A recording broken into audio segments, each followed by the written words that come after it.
오늘 우리 특강 첫 시간인데요. 이단에 대해서는 우리 또 목사님들을 통해서 그 줄기와 계보, 또 특정 이단들의 어떤 교리적 부분들은 들었으니까 종교와 이단 그런 부분들을 또 편안하게 특강 첫 번째 그냥 한 주만 하는 거니까요. 그냥 편안하게 이단의 요소들은 또 어떤 것들이 있는지 보시면서 우리가 이 자리에 또 사모하는 마음으로 또 수요 성경 공부 1대1 또 제자 양육 등등을 했으면 이단 교리에 대해서는 또 빠삭하고 또 우리 교회 또 우리 권사님 집사님 우리 직분자 분들은 사모하는 마음이 크기 때문에 기본적인 교리 같은 것들은 잘 알고 있는데 그럼에도 불구하고 이단 분별의 기준 이런 요소들은 또 좋은 요소들이기 때문에 잘 점검하면서 함께 나누는 시간이라고 편안하게 들으시면 될 것 같아요. 네, 흔히 제기되는 문제들 1번 파트가 있는데요. 네 가지를 흔히 인터넷만 뒤져도 딱 구원파라든지 신천지라든지 하나님의 교회라든지 이렇게 글들을 적은 의문들을 많이 적었어요. 그렇기 때문에 이단으로 하지 말자라는 주장들이 많은데 첫 번째는 이단 시비는 교세에 의해서 좌우된다는 거예요. 그들 소위 우리가 말하는 이단들은 자기들은 잘 지키고 기성교회들이 문제인데 기성교회들은 교단, 통합 측이라든지 장로회라든지 합동 측이라든지 큰 교세가 있기 때문에 큰 교단이기 때문에 이단 시비를 건다 이렇게 주장하는데요. 이는 전혀 이상한 논리죠. 왜냐하면 우리 합동 측 출신이라고 하더라도 고신 또 장로교 출신이라고 하더라도 침례교라든지 성결교라든지 이 전통 교리에서 이상하거나 잘못된 주장, 사이비적인 모습들, 도덕적으로 전혀 이상한 내용들을 주장한다면 거기에 의해서 전문가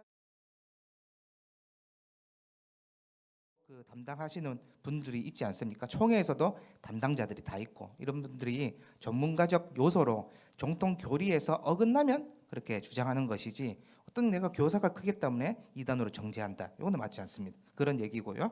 이번에 이단 시비를 받는 것이 오히려 전통이고 자랑스럽다라는 주장인데 그들이 주장한 사도 바울이 나사렛 이단의 개수라는 말을 듣지 않았냐라고 주장하면서 오히려 자기들도 이런 이단 소리 듣는기 때문에 사도 바울처럼 오히려 우리가 전통이다, 더 잘 믿는다, 더 바른 교리를 전한다 이렇게 얘기하는데 그 문맥을 봐야 돼요. 어떤 문맥입니까?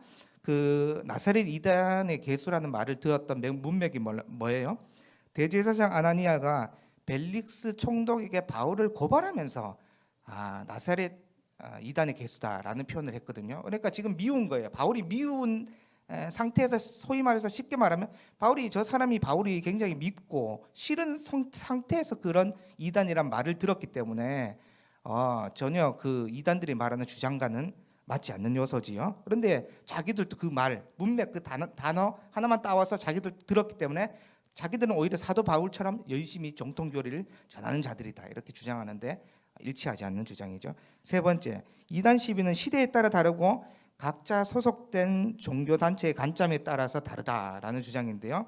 유대교에서 볼 때는 기독교가 이단이었고 또 기독교에서 볼 때는 통일교가 이단이기 때문에 이단 시비는 시대마다 다르다. 그렇기 때문에 시대가 지나면서 우리도 그런 피해자다라는 주장인데요.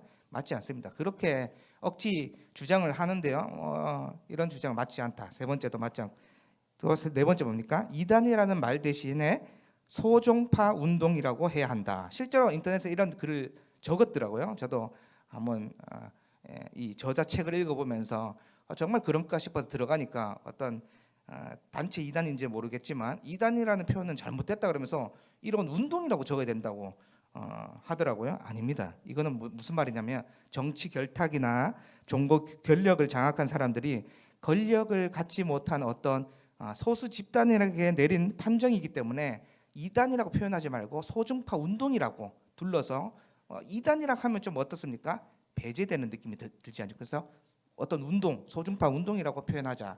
아니죠. 정치적으로 결단 내릴 게 뭐 있습니까? 정통적인 노예뿐만 아니라 총회에서도 전문가들이 있어서 그들이 연구하고 또 이 단체에 대해서 파일을 듣고 본문을 설교문을 보면서 판단을 내리는 거지.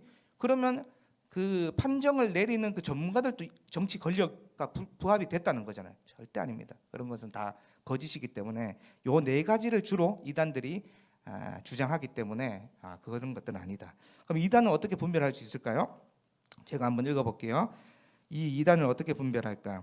이단을 분별하는 일은 어려운 일이다. 그러므로 신중을 가해야 한다. 이단 분별이 항상 정확하기는 어려울 거다.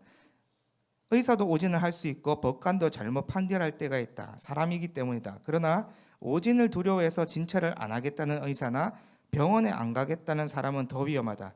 이단 분별은 의사의 진단보다 법관의 판결보다 더 신중하다. 영혼에 관한 문제이고 영혼에 관한 문제이기 때문이다. 이렇게 적어놨는데 잘 적어놨죠? 왜냐하면 여러분 사람이기 때문에 의사도 또요 때로는 오진을 합니다. 법관들도 판사들도 때로는 우리가 기준을 봤을 때 저 형량은 조금 아닌 것 같은데 또 북촌 오거리 사건 같은 경우에는 또 어떻습니까? 역사적으로 잘못된 판결이었다라고 뒤집어지는 경우도 있지 않습니까? 그 사람이기 때문에 오진할 경우도 있어요.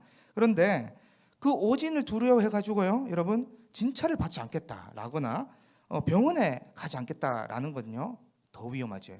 그래서 예전에 그것이 알고 싶다 보면 신비주의 잘못 빠진 사람들이 오히려 병원에 가는 거에 대해서 믿음이 없다고 얘기하면서 뭐 어떻습니까? 자기 자녀들 복수가 차오르고 이 암덩어리가 커져 가는데도 병원에 가지 않아서 실제로 몇 달 뒤에 진료를 못 받았기 때문에 자녀를 잃어버리는 이런 어처구니 없고 안타까운 일들이 발생하게 됐죠. 이게 그러니까 교리적으로 신앙적으로 잘못 배우고 사상이 잘못 주입되면 이만큼 무섭다는 거예요. 보내지 않는.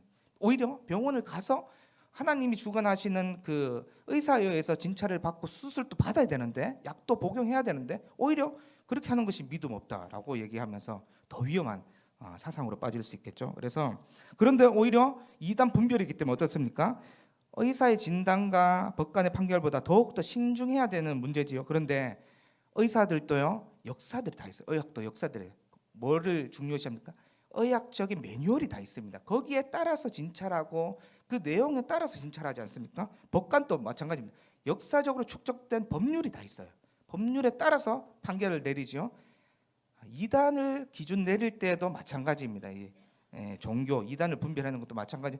역사적으로 축적된 교리들이 다 있습니다. 그래서 그 교리들에 의해서 전문가들, 교수나 목사님들이 그렇게 결정을 내리는 것이지 그렇기 때문에 어떻습니까? 영혼에 관련된 문제이기 때문에 더욱더 신중하고 노력을 기울여서 그래서 저는 아직까지 거기 총회라든지 이런 데 가보진 않았지만 들었을 때에 우리 목사님들 담임 목사님 통해서 들었을 때에 그곳에 갔었을 때 결부가 돼야지 그 다음에 회기차 때에 연구해서 결정을 내리는 거예요. 그러니까 정치적인 보복이 일어날 수는 없겠지요.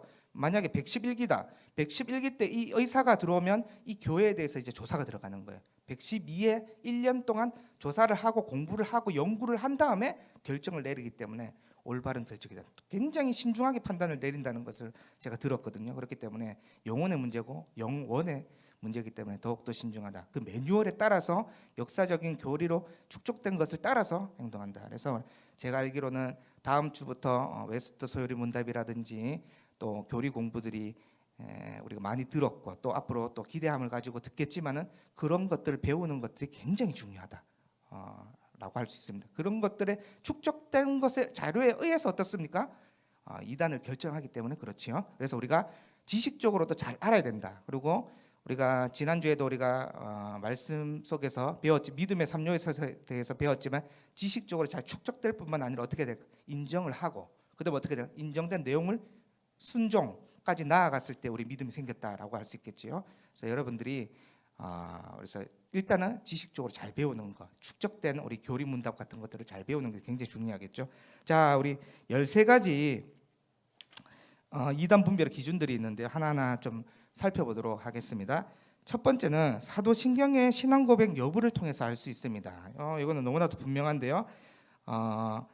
사도신경의 내용이 너무 우리 부활이라든지 우리가 믿는 믿음의 내용이라든지 창조주님을 찬양하는 내용이라든지 몸이 다시 구원받는 내용이라든지 굉장히 중요한 요소들이 곳곳에 들어가 있어요. 이거는 역사적으로 교부 또 청교도들이 연구를 굉장히 많이 해서 이 내용은 알짜배기고 우리가 반드시 신자들을 고백해야 되는 내용이기 때문에 예배 드릴 때에 사도신경을 하라 이렇게 말해줬거든요. 그럼 모든 예배 때 사도신경 할 수는 없죠. 그렇지만은 믿지 않는다는 것은 잘못된 거예요.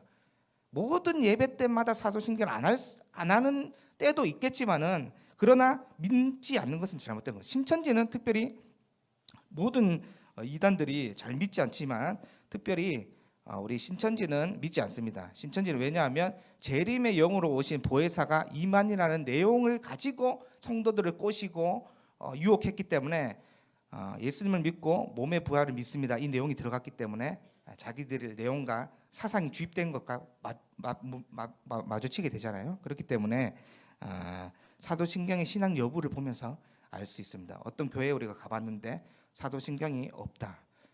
모든 특별히 대예배 때 없다. 이러면 좀 이상합니다. 그래서 우리가 첫 번째 내용을 보면서 우리가 분별할 수 있다 이런 거죠. 두 번째, 시한부 종말론을 주장하는 데서 알 수 있다라고 적혀져 있는데요. 그러니까 모든 이단들은요 어떤 시한부 종말론과 깊이 연관되어 있습니다.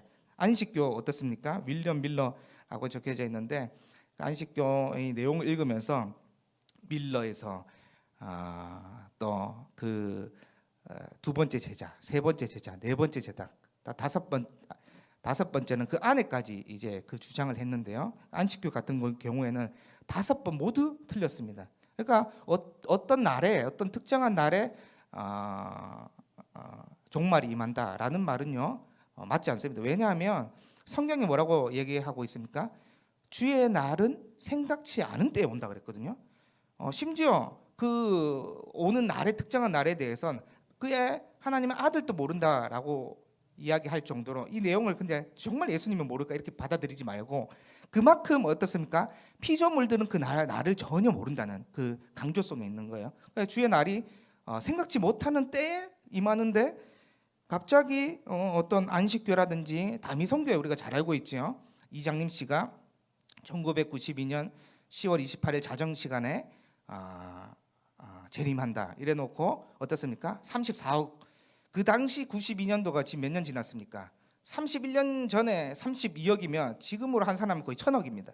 그거를 다 빼돌렸단 말이죠. 그런데 어떻습니까? 그 피해 저도 요거 또 다미성교회 다시 조사하면서 다미성교회에 치니까 그 피해 사례가 딱 적혀 있는데 너무 안타깝더라고요.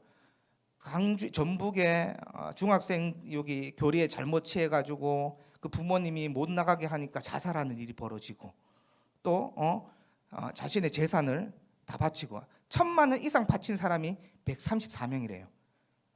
그러니까 이 교리라는 게 잘못 배우면 어떻게 됩니까? 다 이렇게 빠지게 되고 막 그렇게 이러는데 시한주 종말로는 없다. 생각지 못한 날에 주님이 일하기 때문에 또 하나님에게 안 사는 증인은 어떻습니까? 요거는 88만 생각하면 딱 기억하기 쉽죠. 1988년 88 체육관에 뭡니까? 88 체육관에 88년도에 8월 18일 날 임한다. 이렇게 해서 기억하기 굉장히 쉬운데요. 그 안상인 증인에도 종말론을 주장했었죠. 그런데 이단들이 자세히 살펴보면요, 시한부 종말론과 세대주의 종말론과 굉장히 결부되어져 있어요. 그런데 우리 바른 교단은 주님이 재림의 날은 알지 못한다. 그렇기 때문에 어떻게 살아가라고 했습니까? 데살로니가 전서에 적용한다면 하루하루를 소중하게 성실하게 살아가라. 그러한 자에게 주님께서 임했을 때에 물어보겠죠. 어떻게 사냐? 믿음의 내용 따라서 모든 영역에서 주님이 다스리고 주권을 드러내고 주님의 영광대로 가라고 말씀했기 때문에 하루하루 소중히 살아간 자에게 그 날이 임했을 때는 자연스럽게 구원을 그냥 보는 거예요. 그래, 믿음 내용이 중요하죠. 특별히 2024년에 우리 표가 일상의 예배자인데 삶과 신앙이 결부돼야지 분리되어서는 안 됩니다.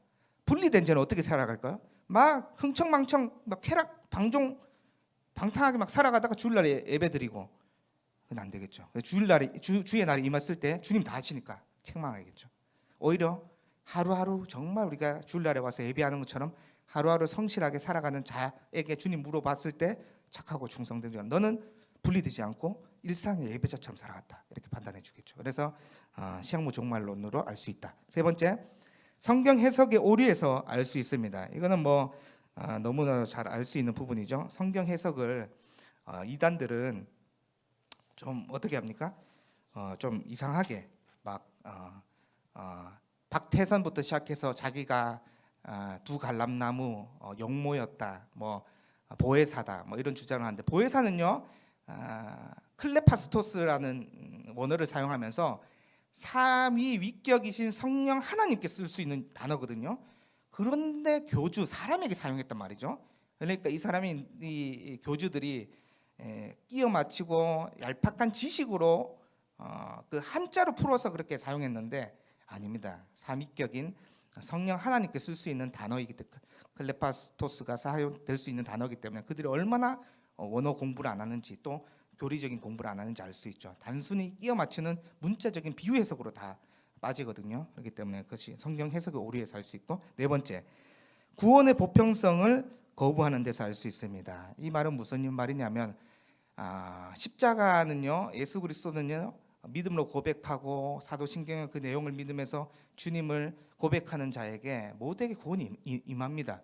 그런데 이 보편성을 거부하고 자신의 단체 또 어떤 자신의 교회에서만 구원받을 수 있다, 이렇게 주장하는 단체가 있는데요. 아니겠죠. 구원파도 칭의의 어떤 잘못된 구원관 또 문제지만 무엇이 잘못됐냐면 그 박옥수 씨가요 잘 주장하는 내용 중에 하나가 뭐냐 하면 기성교회 목회자들이 거짓 선지자라고 자주 얘기합니다. 그러니까 자기 어떤 단체에서만 구원이 임하기 때문에 자신의 교회만 나와야 된다, 이런 것들을 주장하죠. 그런데 구원의 보편성, 예수 그리스도를 믿는 모든 자에게 구원이 임하고 어떤 특정한 교회, 특정한 집단에게 그런 구원이 임한다라고 주장하는 내용을 들었을 때 좀 이상하다. 그리고 우리가 이런 내용을 배우잖아요.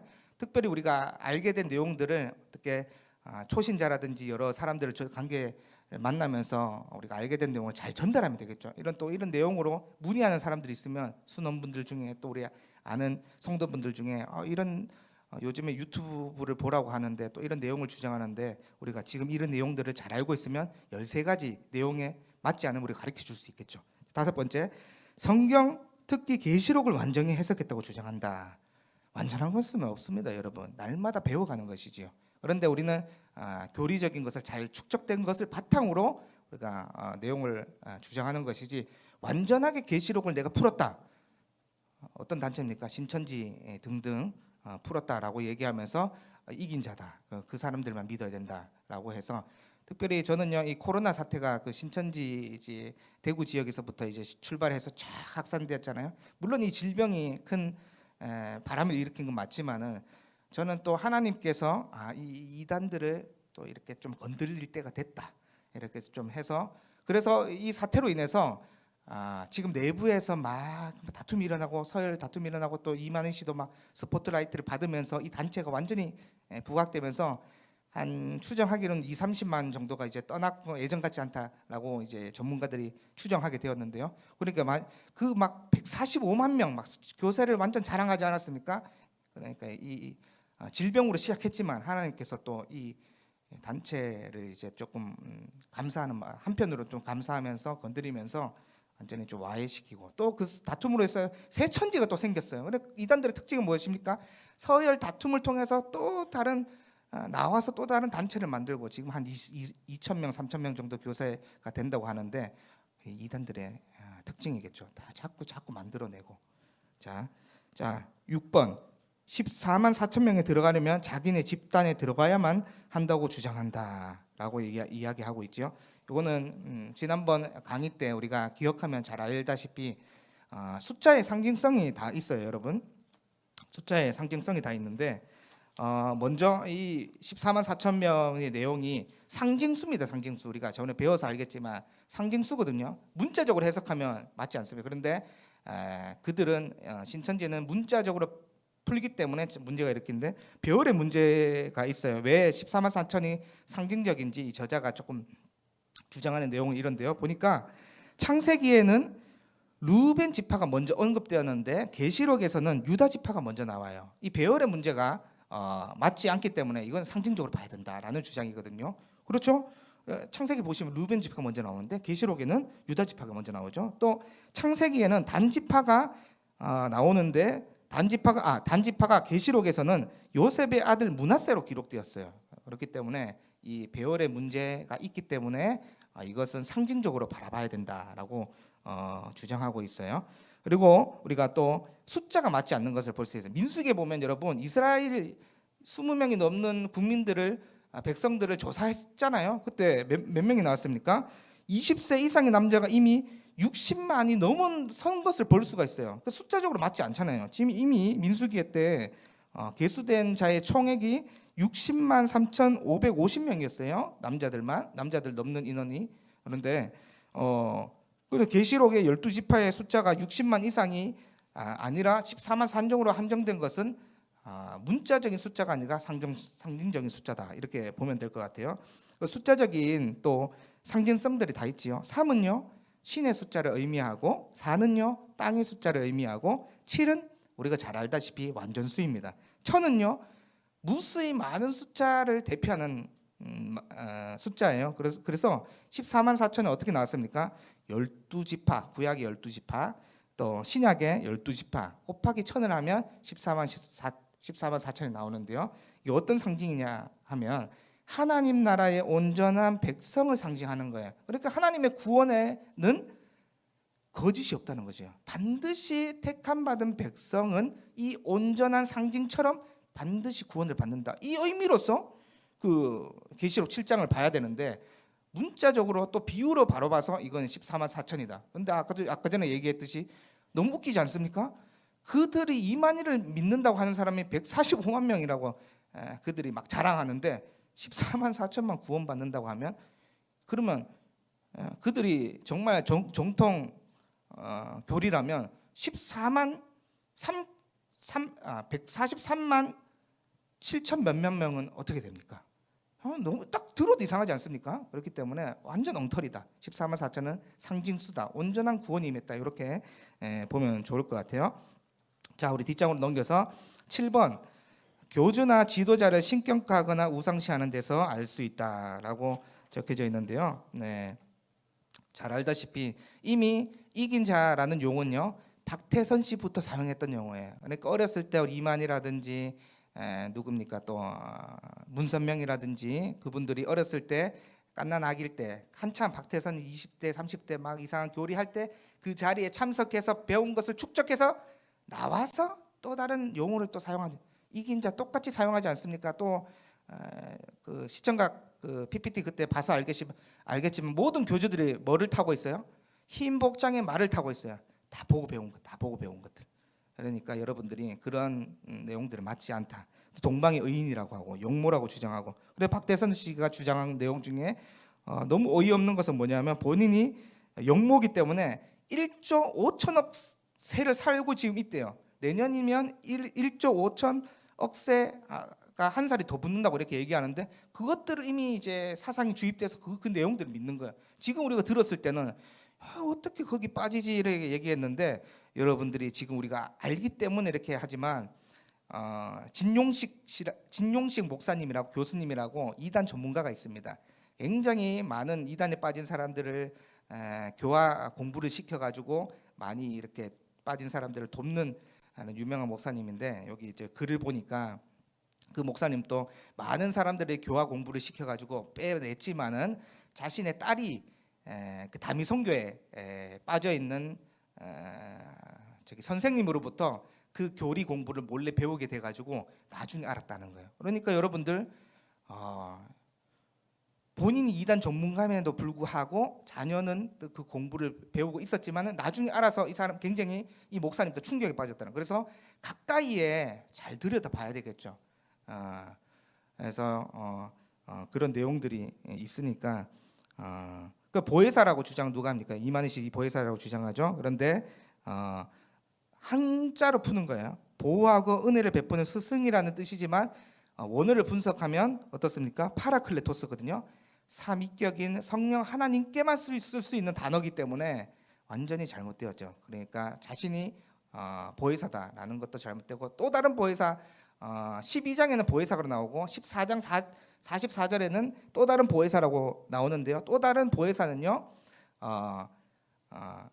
보혜사는 예수님이고 또 다른 보혜사는 예수님과 동일한 삼위격인 성령 하나님을 드러내는 원어로 그때 사용했기 때문에, 그런데 이만희 주장은 뭡니까? 또 다른 보혜사가 자신이다 이렇게 주장하기 때문에 사람에게 쓸 수 없는 용어인데 본인에게 썼기 때문에 잘못된 것이죠. 그래서 특징을 잘 살펴보면요, 교주들은요 자신을 더욱더 열광하게 만들고 자신을 더욱더 부각하는 모습들을 볼 수가 있어요. 넷플릭스의 나는 신이다 라는 것들을 보면서 여러 가지 특징들이 있지만은 저는요 8편까지 다 보면서 한 가지 특징을 봤는데요, 자신을 자꾸 열광시키고 부각시키는 모습들을 보게 됐는데, 예수님의 사역을 자세히 보십시오. 몰리거나 어떤 기적의 심취에서 열광하거나 드러내는 자리에는 예수님이 빨리 떠납니다. 완전히 다르죠. 그 특징을 볼 수 있어요. 그래서 예수님께서는 오히려 어떤 자리 가셨냐? 고난의 자리, 생명의 자리, 눈물의 자리, 또 사역의 내용대로 어떻습니까? 고아와 가부와 나그네와 아픈 자들 위로하는 자리에 늘 있었죠. 그러니까 이 교주의 어떤 이런 특징들만 봐도 잘못되었다라는 것을 잘, 우상시하는 사람들을 보게 되면 우리가 반드시 교육자들을 존중하는 마음은 필요합니다. 성도들의 입장에서는 존중하고 사랑하는 마음은 필요하지만 우상화시켜서는 절대, 신격화시켜서는 안 됩니다. 그래서 여러분들이 특히나 목회자들이 자신이 부각받기를 원하고 스포트라이트 받기를 원하고 뭔가 자꾸만 자기를 높인다, 뭐가지 이제 좀 문제가 있겠죠. 네. 8번째, 예수 그리스도의 십자가 구속만으로는 구원이 부족한 것으로 주장하는 데서 알 수 있다. 십자가 사역을 통해서 우리가 생명을 얻었는데 십자가 사역을 배제시키거나 사역만으로는 또 제3의 아담이 나타나야 된다라고 주장한다거나 제2 아담으로 오신 예수님께서 어떻습니까? 성경 말씀에 포도주에 신 것을 마시고 어떻게 표현했어요? 다 이루었다. 모든 것이 다 이루었다. 이제 나를 통해서 구원이 임한다라고 분명히 말씀했는데 제3의 인물이 나다. 예수님 십자가 사역으로 부족하기 때문에 다시 이 새로운 시대에 보낸 자가 나다라고 주장하면 어떻습니까? 완전히 틀린 겁니다. 완전히 제3의 아담이라는 표현을 쓰거나 이긴 자, 보낸 자, 제3의 인물 이런 용어를 사용하는 사람들은 반드시 이단입니다. 그러니까 그 아류들이 많아요, 여러분들. 신천지라든지 하나님의 교회는 크게 드러났기 때문에 뭐 우리가 알지만은 요즘에 그 아류들 있잖아요. 그런데 그 아류들 어디에 숨어 있습니까? 우리가 이렇게 접할 수 있는 교회마다 이런 주장을 한다면 어떻습니까? 그 아류들로서 잘못된 거다. 구속사와 십자가만으로는 부족한 게 없습니다. 완전히 이루었습니다. 그래서 십자가의 길을 잘 따라가고 이 내용만 잘 묵상해도 성령님이, 내주하신 성령님이 은혜를 주시기 때문에 반드시 깨닫게 해주시죠. 그래서 여러분들이 이 자리에 있고 이렇게 배우고 또 우리가 사도신경을 고백하고 믿을 수 있다는 것이 얼마나 놀라운지 모릅니다. 십자가 때문에 우리가 이 자리에 있기 때문에. 그런데 부족하다 얘기하면 이상한 단체겠죠. 9번, 예수님의 신인 양성을 부족한다는 거예요. 예수님께서 어떻게 오셨어요? 참 하나님이시자 참 인간으로 오셨어요. 그렇기 때문에 신성을 높이고 인성을 배제하고, 이거는 뭐 니케아 총회 때부터 뭐 역사적으로 완전 BC 431년도부터 시작됐던 이단 논쟁이에요. 그렇기 때문에 끊임없이 그 아류들이 어떻습니까? 신성만 인정한다든지 인성만 인정한다든지 그러면 이단이다. 예수님께서 어떻게 오셨어요? 참 하나님과 참 사람으로 오셨다. 이렇게 알 수 있습니다. 또 10번째, 이미 믿는 성도들을 집중적으로 공략한다. 이게 너무 딱 들었을 때 좀 악랄하지 않습니까? 그러니까 그들이 주장하는 것은 거짓말이 용납된다고 얘기하고 있어요. 거짓말은 이 사람을 구원하기 위한 도구기 때문에 거짓말은 나쁘지 않다. 우리가 믿지 않는 사람들도 도둑질하거나 거짓말하면 어떻습니까? 이 나쁜 놈, 나한테 거짓말했다 이렇게 얘기하는데, 완전히 이단들은요 도덕적 기준도 안 지키고 더 높은 차원의 성경적 질서도 지키지 않는 거예요. 완전 잘못됐죠. 그런데 이미 믿는 성도들을 공략하니까 이게 아주 나쁜 행동이죠. 그래서 우리가 이런 차원에서 본다면 지금 이단적인 요소를 배우고 있지만 우리도 때로는 축복 보내야 될 때가 있고 그렇기 때문에 우리 교회는 이런 것들을 너무 잘 지켜서 저도 많이 보고 배우고 너무 감사한데요. 그래서 막 다니는 교회 잘 다니는데 데리고 온다거나 이런 것들은 넓은 차원에서는 좀 맞지 않다. 그래서 이미 믿는 성도들 이단들이 한 행동이기 때문에 특징들이 있겠죠. 11번 비밀을 강조하고 기성교회에 가만히 들어온다. 예전에 그 차트를 보니까 신천지 그 차트 꼬실 때 차트를 보니까 이 사람이 담임 목사님하고 부교육자들하고 얼마나 친한가 이런 요소들이 있거든요. 담임 목사님하고 친하면 그 사람들을 A 그룹이라고 해서 그 사람들 외에 조금 담임 목사님하고 사이가 안 좋거나 멀리 떨어져 있거나 이런 사람들 먼저 꼬셔라. 이런 너무 얄팍하지 않습니까? 그래서 꼬시고 또 작은 교회 미래자립교회는 완전히 침투해서 산옮기기 얼마나 눈물로 세워지는 그 미래자립교회 개척교회인데 막 침투해가지고 다 산옮기기 해가지고 자기 교인들로 다 채우고 그 건물에 자기 신천지들이 다 오게 되고 그런 것들이 예전에 많았지만 지금 이제 한번 그 사건이 코로나 때 사건이 터지고 산옮기기는 잘 안 한다고 들었거든요. 그래도 기본 특징이 뭡니까? 비밀스럽게 들어와서 그 유다서도 우리가 배웠지만 또 데살로니가 전서에서 뭐라고 합니까? 비밀스럽게 들어와서 어떻게 얘기합니까? 그리스도를 부인하는 자다 이렇게 얘기하잖아요. 얼마나 그게 성경 그대로 지금 흐르는지. 그래서 여러분들이 이 바른 교리 또 바른 말씀으로 가는 게 굉장히 중요하겠죠. 12번 종교다원주의 너무 우리가 잘 아는 말씀이죠. 많이 들어보셨을 텐데 정상은 한 곳인데 거기 흐르는 줄기는 여러 산맥이기 때문에 불교도 구원이 임하고 부처에게도 구원이 임하고 또 마호메트에서도 구원이 임하고 예수에게도 예수는 단지 하나의 여러 신 중에 한 명이다 이렇게 얘기하면서 마지막 정상 구원에만 올라가면 되지 않느냐라고 하는데 완전히 틀린 얘기입니다. 이 종교다원주의는요 무섭게 막 지금 침투해가지고 자꾸 예수님을 지우려고 하고 부활을 없애자고 얘기하고 점점 심해질 텐데 그나마 이제 한국 교회는 어렸을 때부터 이런 내용들을 누누이 듣고 자란 세대들이기 때문에 우리가 지금 기성세대들이 가르치고 했기 때문에 이렇게 잘 지켜지고 있는데 그럼에도 이 교과서라든지 이런 게 이제 잘 과학적인 어떤 요소라든지 해서 종교다원주의가 많이 들어왔습니다. 그래서 우리는 진리를 사수하고 있기 때문에 어떤 배타적일 수밖에 없어요. 그런데 우리가 이웃 사랑 어떻습니까? 절대 배타적이지 않습니다. 오히려 기독교인들이요 미혼모 시설이라든지 사회적인 어떤 그런 시설이라든지 보호 시설이라든지 굉장히 잘 되어 있습니다. 1등이 언제나 기독교예요. 2등이 천주교고 그렇기 때문에 그런 노력들을 많이 한다. 진리이기 때문에 끊임없이 공격을 받지만은 공격을 받는 성도들은 어떻습니까? 이웃을 얼마나 사랑하는지. 그러니까 우리가 이 사실을 잘 알아요. 그럼에도 불구하고 종교다원주의로는 흘러가서는 안 된다. 잘 기억해 주시고 13번 영혼의 존재를 부인한다 이렇게 말씀하고 있지요. 영혼의 존재를 부인한다. 이 말은 뭐냐하면